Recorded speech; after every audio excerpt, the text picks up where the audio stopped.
what I'd like to do is to go over this wonderful history that last time, starting with first how you encountered your first stomach problems, GI problems, Yep. and also what happened leading up to it in terms of anything going on in your life, Yep. and take it from there. Really. No problems. I mean, I was officially diagnosed at the age of 12 via ultimately a barium follow through at the Royal Free Hospital in London.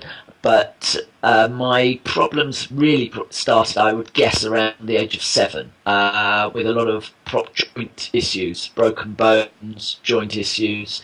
Then at the time it was sort of brittle bones, or what's wrong with the joints. No one really knew, because going back 30 odd years.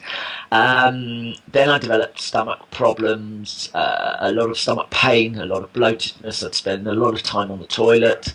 And after about 18 months of tests, ultimately I got diagnosed, which was a great relief. And I had my first resection at roughly the age of 15.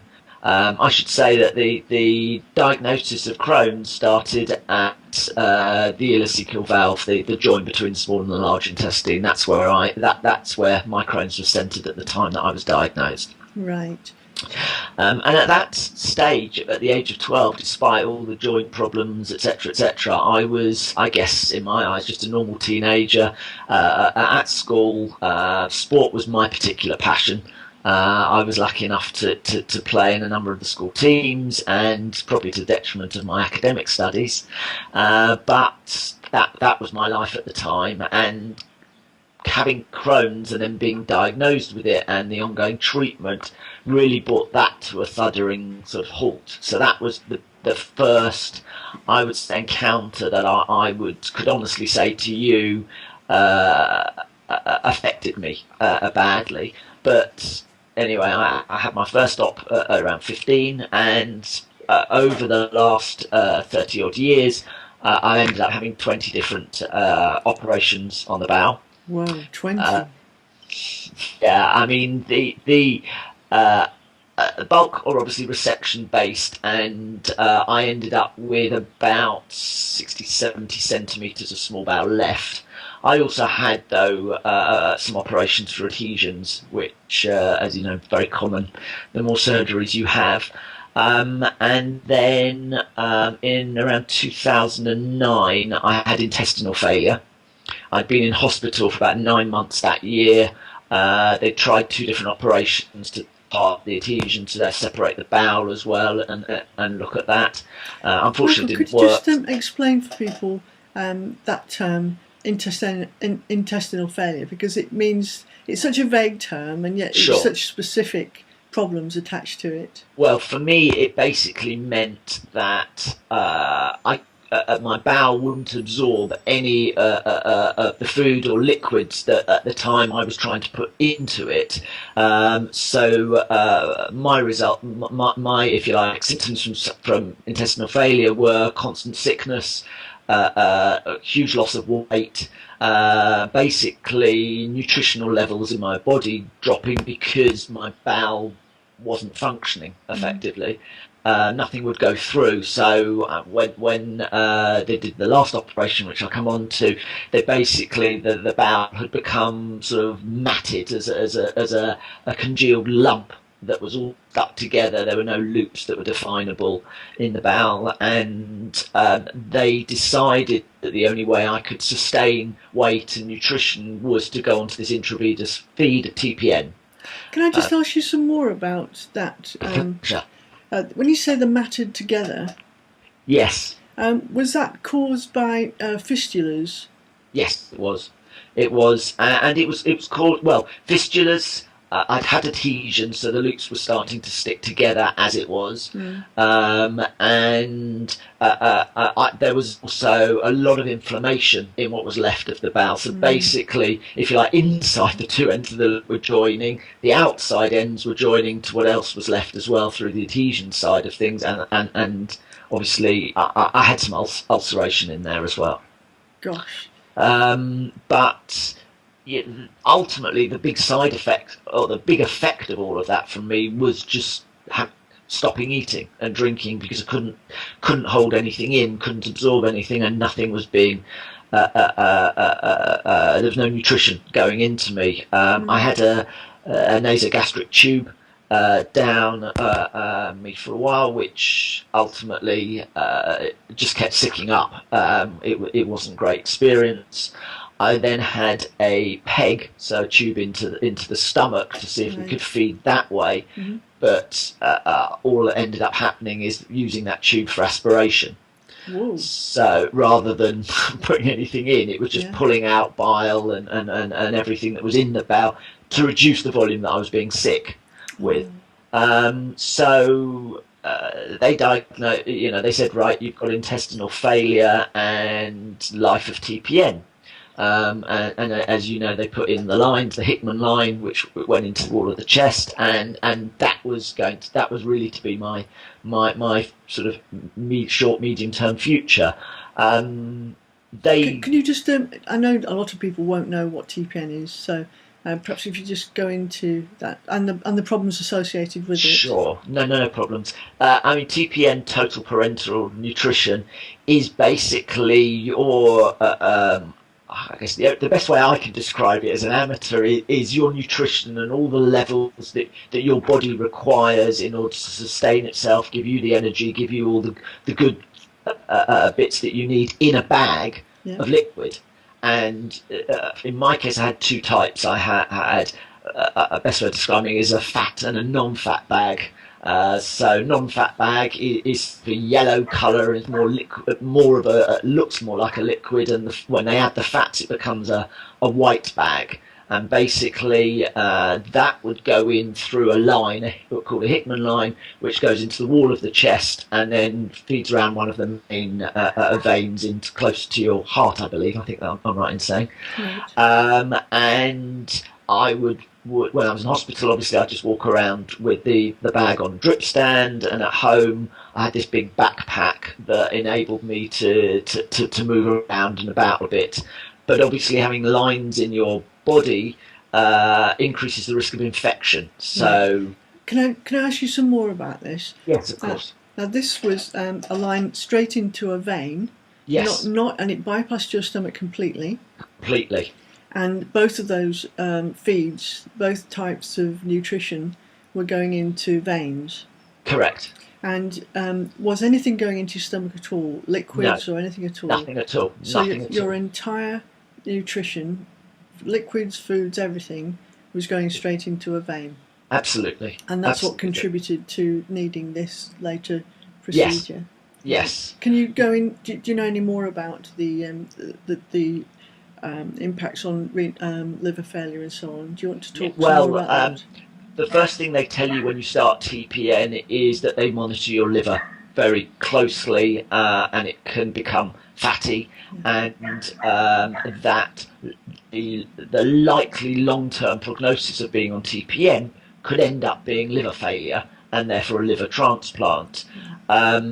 Obviously, the time that takes to happen varies from individual to individual. For me, after about a year, or just under a year, my liver started showing signs of becoming fatty and becoming early stages of worry, as they put it. That's how they termed it to me. Is we're going to keep a closer eye on it. It's looking like it's going off in the wrong direction, and ultimately that potentially would lead to a liver transplant, which they said in my case would more likely to happen at some stage in the first 5 years of being on TPN.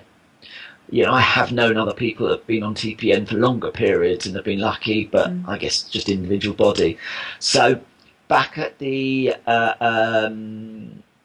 end of 2010, sitting in hospital, had a long discussion with the team as to what are the next stages. For me to get some quality of life back. I've got a young family, a wife, etc.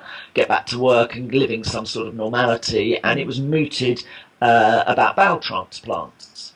And the team at my particular hospital were very much, bowel transplants in the UK are 5 years away, something for you to think about in the future, but don't worry about it. And then I guess the wonders of modern technology, you Google, you find friends, and we'd found that actually bowel transplants did exist, and we were given a contact of a guy at Mount Sinai Hospital in New York.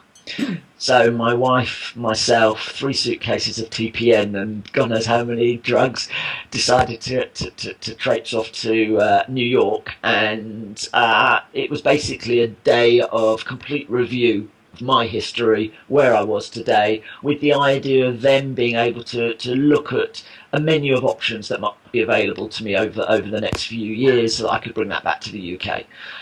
Ultimately, the guy said, look, there is only one thing for you. It's a bowel transplant. We can do this for you. We're happy to do it. But it's a huge cost implication, and it's a huge strain on your family life and your upheaval. But we think that's the right option. And literally, as we were walking out the door, he then goes, well, have you been in discussions with Oxford? And we're like, no, because at the time we Googled around, and Oxford is listed as a centre for bowel transplant, but there's no information about it.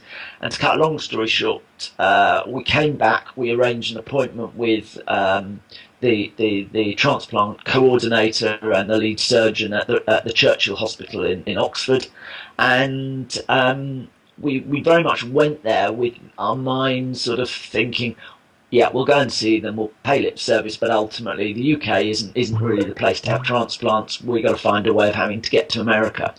Got in there, surgeon was nothing short of sensational from day one. Huge confidence, and he uttered the sentence that we really wanted to hear, which was, I can change your life. And then, so that was in early 2011, and by the June, I was listed as a bowel transplant potential patient on a transplant register. Amazing. And then late last year, I was their 11th person to have a bowel transplant. Fantastic. Wonderful. Right at the end. So what happened after then? So it wasn't an immediate, right, go back to eating, was it, by any means? No. Post-transplant, the operation itself, for me, was about 10 and a half hours. They'd warned me it was going to be between 10 and 12. Some time in intensive care, and once you start to come around, you come off TPN because they'd said that would be the case, but they started feeding me enterally, in other words, through the peg that I already had in my stomach, right, with various liquid feed, in order to try and stimulate the gut and keep the gut going, whilst at the same time trying to let everything settle down so that I could get to the stage of eating and drinking. So just to clarify on that, at that point, did you have any tubes?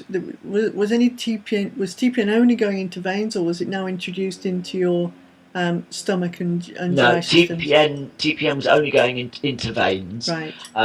They started the Hickman line developed infection, which is quite common. Yeah. So that came out, and I was fed through no lines into my veins. It was purely a peg feed into my stomach. Right. Unfortunately, I had some motility issues with the stomach, which meant that it wouldn't empty into the bowel properly. Right. So what time was this? How long after your transplant? Been a couple of months after the transplant. Right.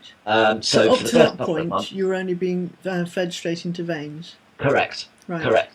And because the stomach wouldn't empty properly, They then put the tube lower down, so it went from a peg to a pedge and went into the new bowel.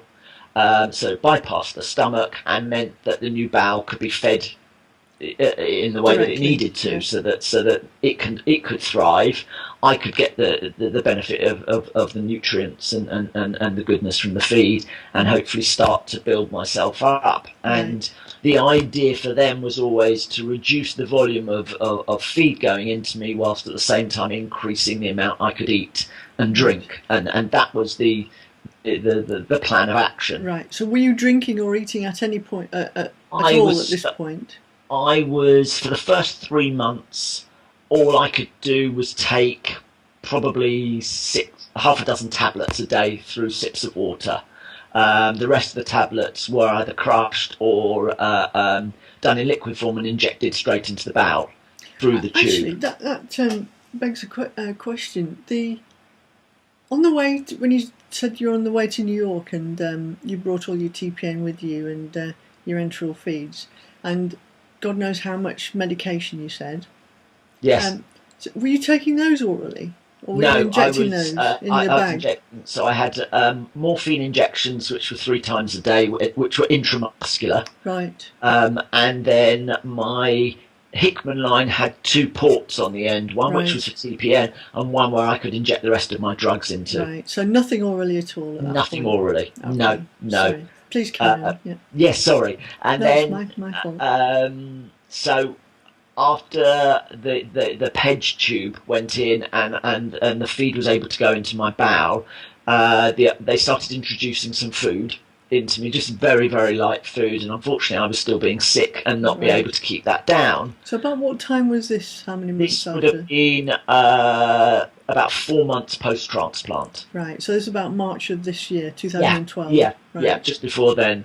And they had done a lot of studies before the transplant as to whether there was a motility disorder in the stomach as well, because the surgeon felt that I might need a stomach transplant as well as a bowel. But the professor who reviewed it basically felt that with the new bowel it would be able to stimulate activity in the muscles and of the stomach, and actually there was no definitive guarantee that it was complete motility issue. Some of it could have just been to do with the muscles, and therefore they weren't even given the go-ahead to do the stomach anyway. Right. So it became an option. Can I ask you about the feeds going into your new bowel? Yes. To stimulate action. Was that action performing as expected or as hoped? Yeah, after as part of the transplant, I had an ileostomy. So I had my stoma, and the bowel was performing as it should do, and my stoma was functioning as it should do. What they did at the time, at the beginning post-transplant, every 2 or 3 days, they put a scope with the camera into the bowel, through the stoma, check it. They would also take some biopsies from the new bowel, again, to make sure there was no problems. I did experience what they termed, it's a slight contradiction, mild acute rejection, which was found from the biopsy. And basically, they had always said to me that as long as we catch this early enough, we can treat it. And they give you 500 mils of steroids a day for 3 days. To basically dampen down the rejection. This is rejection of what? Rejection of the new bowel. Right. So and how did they spot that? Sorry, it was my body rejecting a new organ in the body, that had entered the body. Right. And how did they identify that? Purely through a biopsy. They take the biopsies and put those under the microscope, and then they're looking at a proportion of cells that appear to be rejecting. Right, so we're talking about cell death through the activity of your own immune system. Yes. Right, yes. And the way to treat that was through immunosuppressants. Immunosuppressants and high dosages of steroids. Right, okay. Yes, sorry, you said steroids. No, it's fine. And it was all new to me. I was learning it as I was going along. Can I just clarify that throughout the TPN, even prior to your transplant, your bladder was functioning as it should have, is that right? Absolutely. Yes, right. That's right. And that didn't change throughout? No, no. The only problem that I've been having with the bladder was just simply the level of urine output. It became, and in fact, even to this day, is still difficult to keep myself hydrated.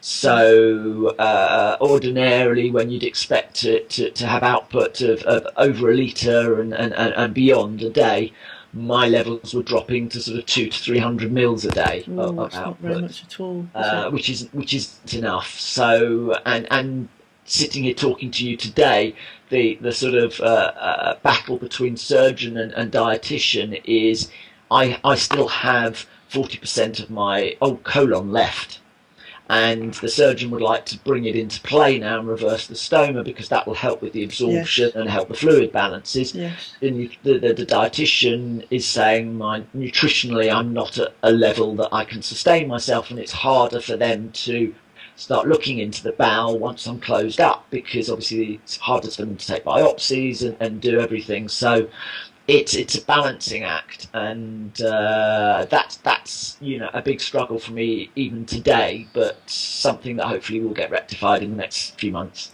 So what you kind of need is um, joining all the pipes up again, but having an Yes, it's inspection absolutely cover. right. It's perfect. It perfectly, if there was a little flap or a zip we could undo and have a quick look in, it'd be absolutely Yeah, fine. bit of Velcro. And it's fine. You know what? In a way, that's the stoma, isn't it? That's a bit of Velcro, a bit of piping that they have a look through. I mean, I found that bizarrely, dealing with the stoma psychologically the hardest part of recovery from bowel transplant, and that was just purely mind over matter of the thought of seeing a bit of the bowel on the outside of your stomach and thinking this shouldn't be. But eventually your brain does kick in and you go, you know what, Michael, you have to actually deal with it and get on with it, and you do. Well, it's, I suppose it's a law of physiology that unless you're extremely double jointed, you can't ordinarily see the place where we part with our food. Absolutely right. Yeah, I mean, unless you're going to put a webcam somewhere you shouldn't, you've got no idea where it's going to be. And now you're watching things coming out the side of your stomach, and you're seeing your bowel expand and contract in front of your eyes. It's it was, for me, it was bizarre, but I it suppose it's became a running a joke. good pun in there, I suppose. Yeah, we won't go there. But I suppose it must be fascinating as well. Yeah, I mean, not being funny, lying there and watching your bowel going to, I think they call it peristalsis, Yes, yes. moving, is fascinating. It is, and once you can get over the poop and the and everything else, um, it's amazing. And it was the single biggest thing that my kids were more interested in. It was like, stuff you, Dad. I want to see the bowel and I want to see the scope. Um, so yeah, it is, but it's a mind over matter thing. And to be honest with you, the whole journey of this transplant has been tougher mentally than physically. Yes, I remember you saying yes. Yeah, and I just think you learn. People that have IBD in particular learn that there's always ups and downs, and there's always pain and not pain and things, and that just gets magnified with a transplant. The pain is more intense, and the roller coaster is something you can't prepare for. But ultimately, you do rationalise the fact that the pain can be treated, and you can have another drug, or they can do something for it.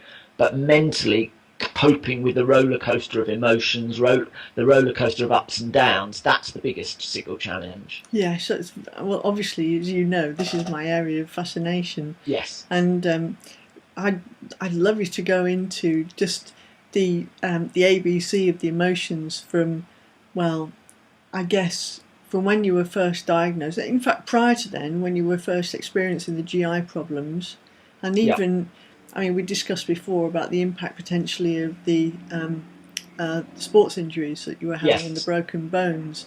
And perhaps it's best if I just leave it to you to say you tell us about the emotional roller coaster, and I'll chip in when. Yeah, no. If I'm going off at a tangent, I mean, as I said, my whole life as far as I can remember, up to teenage years, really revolved around sport, and experiencing a situation of coming back to school after being ill and sitting on the loo and all of that embarrassment, and then not being able to play the sports that you loved was a big psychological blow for me that I probably didn't at the time know how to deal with. Can I ask you some questions about yeah, of course. how you were feeling at the time when these things were going on? I mean, I remember very clearly the single biggest thing that I remember is coming back to school after being diagnosed with Crohn's. I would come into assembly and a chair would be left empty next to me because they thought I might have something that would be contagious. Yeah. I'd sit in the classroom, a space would be left next to me, and okay, that was fine. And then I'd go out onto the field to play football, and I'd be just dropped from the team, and it'd be like, why? I'm here, I'm on two legs, I'm running around, I'm fine. No explanation. Because really, now I understand it was ignorance on the part of the school, and it would never happen today. Yeah, it just wouldn't happen today. You're going back 30 years. Yeah. But at the time, it undoubtedly made me depressed. It made me more anxious. And it built up probably a stressful situation in my head, which had to have an effect on the. Oh, you've frozen. 30 years ago, you don't necessarily appreciate that, but my symptoms didn't get better. A lot of people that have Crohn's don't necessarily have it to the extreme that I have. I've just been unlucky, yeah. And that had a huge impact. You're starting to be a teenager. You're making friends. You're doing, you're going on to the next level of your life, and I was being sort of told I couldn't do the things that I loved. Can we go back to when you first talked about the broken bones? Yeah. Can you remember anything significant about breaking these bones and having joint problems? Breaking bones, you could say, well, that could either be extremely bad luck, or clumsiness, or a congenital condition, or there was a fourth one. It escapes me at the moment. No, you're right. It could have been down to a whole host of things. But the joints is a different matter, and they are a different league of complexity in a way. Could you highlight or give some more clues as to what was going on that you think might have contributed to the bones and joints problems at the time? Because I think they sound to me as though they're definitely significant. Yeah, I mean, ultimately I was diagnosed with ankylosing spondylitis and something, forgive me if I got the term wrong, a vascular necrosis in the knee. Right. What was the ankylosing spondylitis? Was that confined to the knee as well? It was the base of the spine as well. Right. And I was so that was the ultimate medical. Oh, you're frozen. Sorry. A few years. Sorry, you froze then. Could you just say, and that was what I lost you at that was? I tell you what, shall we stop it and restart? And have you still got some time? I'm here. Yeah. Okay, so I'm going to ring off, and I'm going to call you again. Okay? Perfect. No problem. So we were talking about the ankylosing spondylitis. Yes. And the base of your spine and one knee. Yes, left knee. And just to fast forward to the present before I zoom back again, how is that now? The knee is the biggest problem. And in fact, when they gave me the high dosages of steroids post-transplant, that triggered off as well huge pains in my knee again. But overall it's not too bad. It really isn't. But it's. I mean, now I was just told it's developed into sort of an arthritic, more an arthritic problem with the knee, and I'm not as young as I used to be, so it's fine. So you had that diagnosis prior to the Crohn's? Yes, I did. Okay. Yes, I did. And could you tell me, if you remember, what your emotional reaction was to having the pain and the broken bones? At the time, it was devastation because it was stopping me from doing things that I loved. And you know, it's that constant question of why me, what have I done? You know, it wasn't like I could say I've gone into a football tackle or been at the bottom of a rugby scrum and torn my cruciate knee ligaments. Yeah. It was, you know, these were unexplainable problems, and I think, I mean, I remember some of the sports teachers getting frustrated with me, in a sense, like being an injury-prone pupil, when in reality there was nothing I could do about it. The knee would just give way, the joint would give way, pain, and so it was frustration, anger, and sort of why.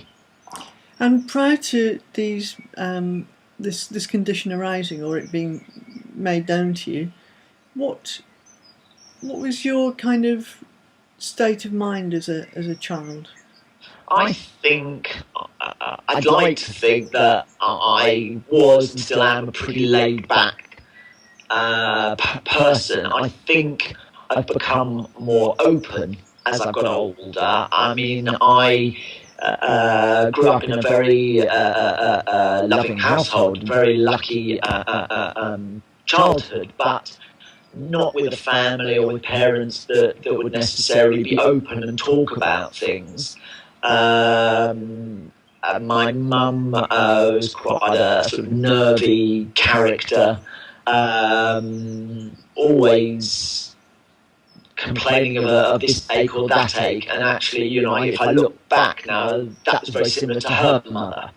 My dad was more sort of an typical English gentleman, stiff upper lip scenario. So no real. So conveying emotions was not really part of family life. And so, you know, I know, you know, there were things that I would bottle up rather than talk about, because just wasn't necessarily the environment to do it in. I think it's very different to today in the relationship, you know, for example, I have with my kids. Yeah. It's far more open and far closer than in that sense than it was for me. Right. And of course, if you were stopped playing sports, that must have been incredibly frustrating. Yeah, it was very frustrating for me, but also my dad was a very good sportsman at school. So he was very supportive of you know, the sports that I played. And, you know, I think there was a sense of disappointment. You know, Michael's doing really well, he's captain of this, he's doing that, blah, blah, blah, and now he can't do it. Right. And so how old were you when you had the diagnosis of the ankylosing spondylitis? 10 and a half, just before my 11th birthday. Right. And what impact? About a year before Crohn's. And what significance did you think that diagnosis had on you at the time? For me, it was a relief, because, and very much similar to when I got the Crohn's diagnosis, because I felt it was if you like, a proof that I really did have something. Yes. And, you know, I could be able to say to people, there, see, there is a problem. It's not you know, I'm not faking it, I'm not injury prone. It's one of those things that I can't do anything about. So I felt vindicated, right, but annoyed that why should somebody doubt you anyway? Because, you know, as I said, I came from a lovely home that there was no reason for me to lie about things or try and bunk off school for different reasons. Yeah, it just wasn't in my makeup or, you know, in the family's makeup, in a sense. Yes, so you must have felt that it was very unjust. Yeah, I did. You know, you question why me, and that I think is a question that stays with you as you go through illness all your life, really. Yeah. You just deal with it or park it a little bit better. At the time when you're a young kid, Yeah. it's, well, why am I different to somebody else? And Yes. why me?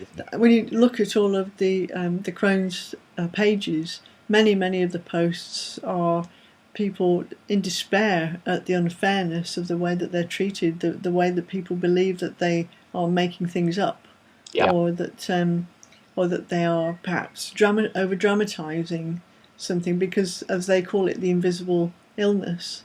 Well, this is it. You know, on the outside you look fine, but they can't see inside you. And, you know, at least with a broken bone, I could walk in school with a cast and no one could say, oh, well, he's faking it. Yeah. But, you know, even when I had my knee problems and was on crutches for weeks on end, I had no great bandages round it and a leg immobilised by a foot to thigh cast.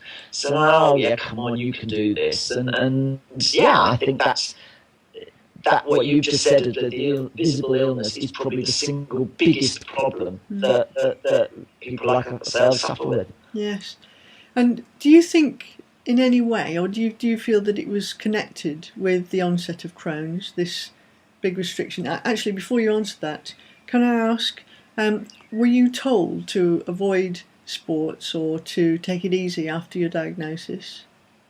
No, in fairness, my doctors at the time were, the only changes they made, rewind what I've just said.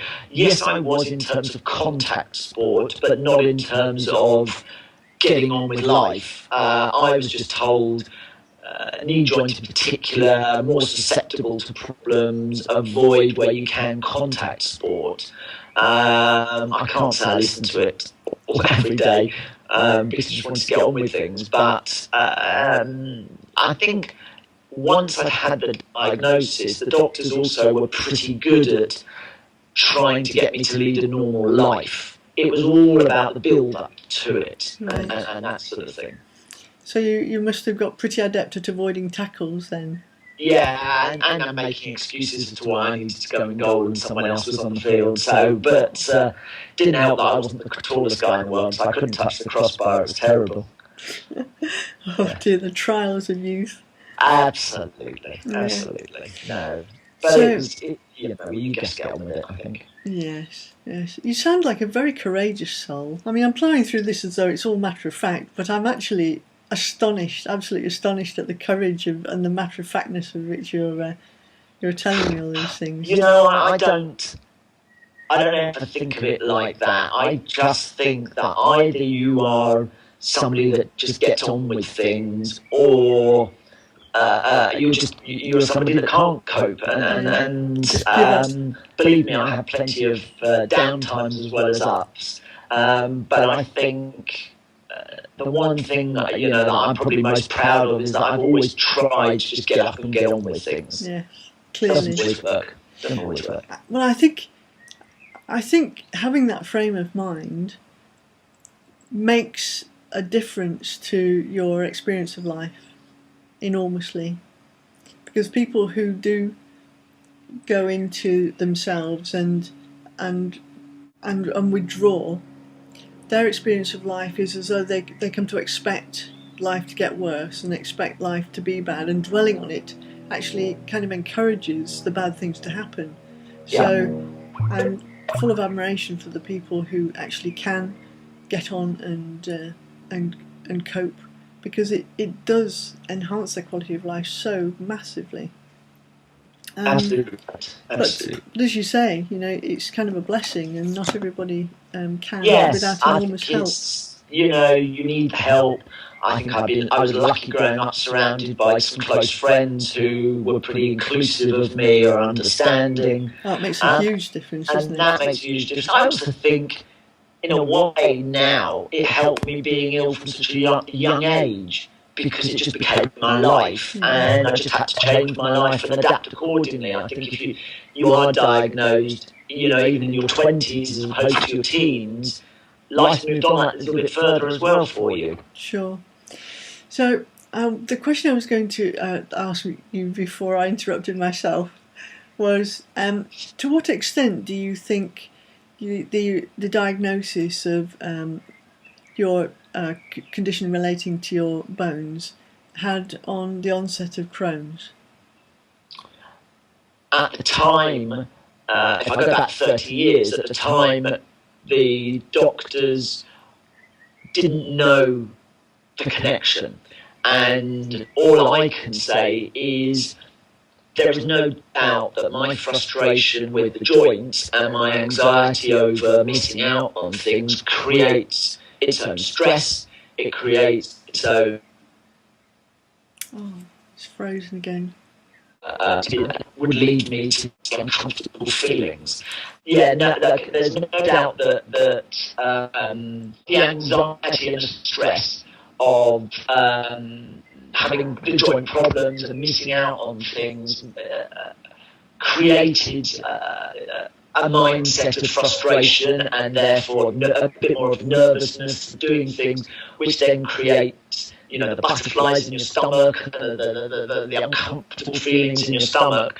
Did it bring on the Crohn's? I don't think it did, but did it help my stomach to stay calmer than it might have done? No, I think it definitely exaggerated the situation. But right. I don't think it brought it on, but maybe I'll be proved wrong one day.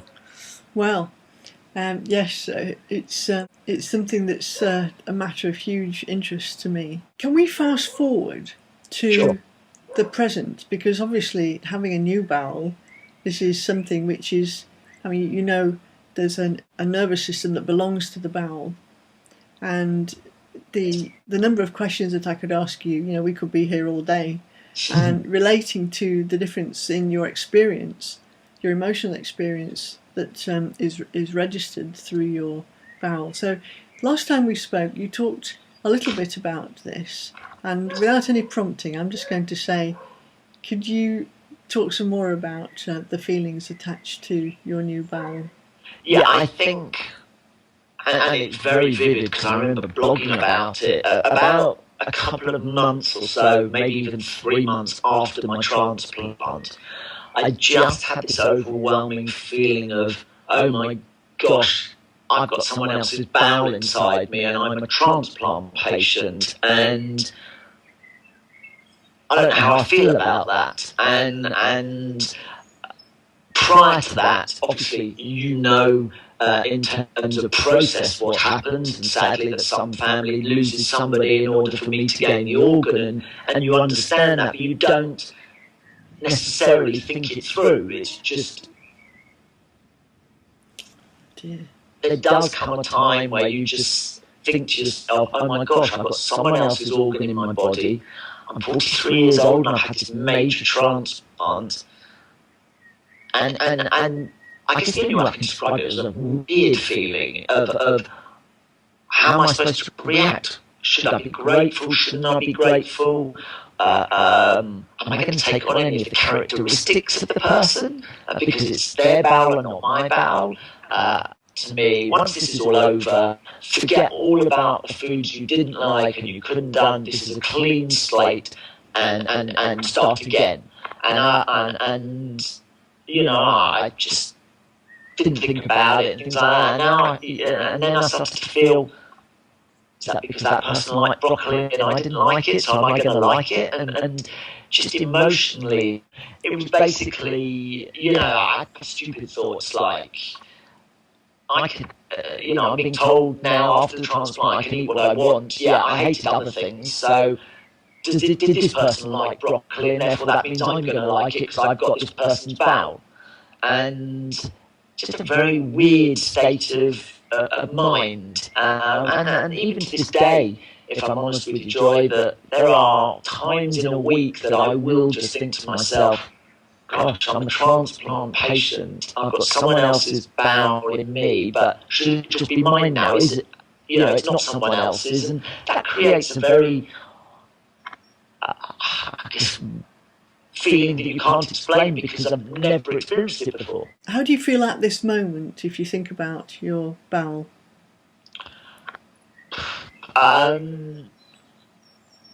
look, the overwhelming feeling is of luck that, somebody else's misfortune, I'm lucky enough to have a new bowel that seems to be working pretty well. If I think beyond the luck, it's a very, very weird feeling. It's a very weird to think that I've just got someone else's organ, and what does that, am I going to take on their characteristics? Am I going to like things that they like that I didn't like? And, because the bowel, as you said at the start of the conversation, has so many ways of connecting with your body and your brain and everything. In truth, I probably don't know the answers to how I'm feeling. Right. If I can be honest, I probably don't know what impact that moment is having, because I can't answer the questions that come into my head. Right. Oh, that's very interesting. Don't know whether that's wrong or right. There is no wrong or right, Michael. There is only it is. Yes. That's how it feels at the moment. And it feels weird. Can I ask you, because last time you talked about the overwhelming feeling of guilt and the fact that you wanted to, you felt that you were focusing on the side of the other family's loss. Yeah, absolutely. How has that feeling of guilt been since we last spoke? I think when I think about having a new bowel and being a transplant patient, the first thought that enters my head is, what's that family thinking at the moment? I'm trying to get my life back and on track and going back to being normal, but theirs won't ever be normal because they've lost someone. And, I read and I hear a lot of stories of families that take great comfort in knowing that the person that's passed away has been able to donate things and therefore make someone else's life good. But you can't help but think, what must they have gone through and be going through, and is it fair that someone had to pass away in order for me to have a better life? Okay. But do you want some help with this? Sorry. Would you like some help with this? Yeah, go on, please. Okay, right. So I'd just like you to to think about what must have happened in order for them to have given consent for you to have this bowel. Yeah. Well, I'm assuming, maybe completely wrongly, that was the wish of the person before they passed away. Right. And what about the family? That because I think they still have to give consent. Yes, so I understand. Yes. So what must have happened in order for them to have given that consent? Well, someone will have told them that there is a person in need of this organ and that it can save their life or it can make their life better. So they would have been presented, I'm assuming, with as close to the facts as transplant rules and regulations allow things to be told. And so what must have happened in their thinking in order to say, yes, we want this? They must have felt that... Oh. And also that... Sorry, Michael. They must have felt that and then it cut off. They must have felt that the person... Oh...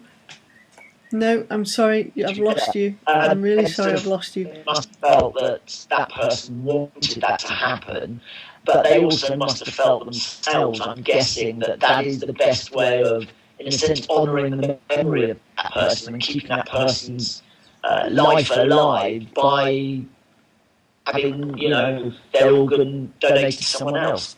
That's how I guess I'd assume I would feel in those situations. Yes. Now, if you notice that whilst you were saying that, your voice changed to quite a lot of hesitation. And I guess you must have thought this through 10, 20, 30, 50 times already. So that thinking is not new thinking. You've been there very many times, and yet in the answer you were hesitating. What's the feeling associated with that hesitation when you tell me? it's to try and put myself in their shoes, and what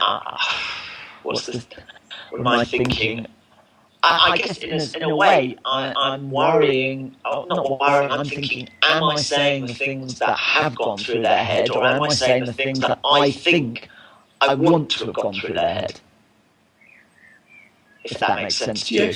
Yes, perfectly. Okay, so you're in doubt as to whether you're projecting your thoughts onto them. Yes. Okay. But I guess I can't be, because I wouldn't have ended up with the organ. You got there? Yeah, I mean, ultimately, a choice has been made, and if you like, the rational side of my brain goes, yes, a choice has been made, therefore that was their wish. But okay, so I would like you to get into the space of them knowing that their loved one's life, because I bet if you got their bowel, I bet somebody's got their heart. Absolutely. And I bet somebody may have got their even heart and lungs. Yeah, I'm sure. I would imagine. Other things, okay? So, if you think of how you would feel knowing that other people and you, if you put yourself in the minds of those relatives, knowing that other people's lives have been saved, other people's sight has been saved, perhaps other people have got a new heart, how would you feel? Now, listen, you would feel that person's life has done so much good for so many other people that, that person passing away may have saved the life of many others. And how does that make you feel as the person giving consent? No, that would be a positive thought, and not happy because it was the situation, but yeah, it has to be positive. It has to be. Give me an emotion. Sorry? Give me an emotion. For me, as if I was them. Yes. I think that would be the emotion would be a sense of I don't know how to describe joy, because you'd want to say happiness, but it's not happiness in the sense of laughing, ha ha. Oh no. It's happiness in the sense of their life, in a way, has been worth something, and therefore carrying on. And so it's that happiness rather than, if you know what I mean, the joke, laugh, ha happiness. Like a contentment. Yes, that's the word. Can you get into that space of contentment?